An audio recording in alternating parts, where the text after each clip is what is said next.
আপনার স্ত্রীর ছবি আপনি সোশ্যাল মিডিয়া যখন দিবেন, বন্ধুরা নিচে লিখবেন নাইস। এই নাইসের মানে কি বুঝতেছেন আপনি? ঠিক কি বুঝাইতে চাচ্ছে? একটু বিবেকটা খরচ করেন।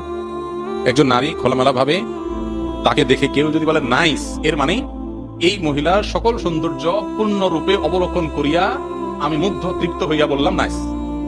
এটা হলো নাইসের তর্জমা। আপনি এবার দেখেন তো আপনার কাছে কেমন লাগছে? নিজের পরিবারের মেয়েদের খোলামেলা পোশাকে সোশ্যাল মিডিয়াতে হোক, অফলাইনে হোক, মানুষের সামনে উপস্থাপন করার পর যারা দেখে, তারা দেখার পর তাদের মনোজগতে যে চিন্তার উদ্রেক হওয়ার কথা, সেটা আমাদের সবার জানা। এটা প্রকৃতিগতভাবে, সৃষ্টিগতভাবে এটা খুবই কমন এবং সাধারণ এবং স্বাভাবিক বিষয়।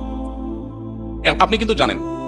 কিভাবে জানেন? কারণ আপনি নিজে কি করেন, বা আপনার এরকম সিচুয়েশনে আপনার মানসিকতার অবস্থা কি হয় আপনি চিন্তা করেন। আপনার ফ্যামিলি মেয়েদের ব্যাপারে একই কথা। যেগুলো মানুষ মনে মনে চিন্তা করে, এগুলো মুখে বলতে আপনি জুতা নিয়ে দৌড়াতেন, কিন্তু আপনি বুঝো না বুঝার ভান করছেন। শরীয়ত কেন পর্দার বিধান দিয়েছে?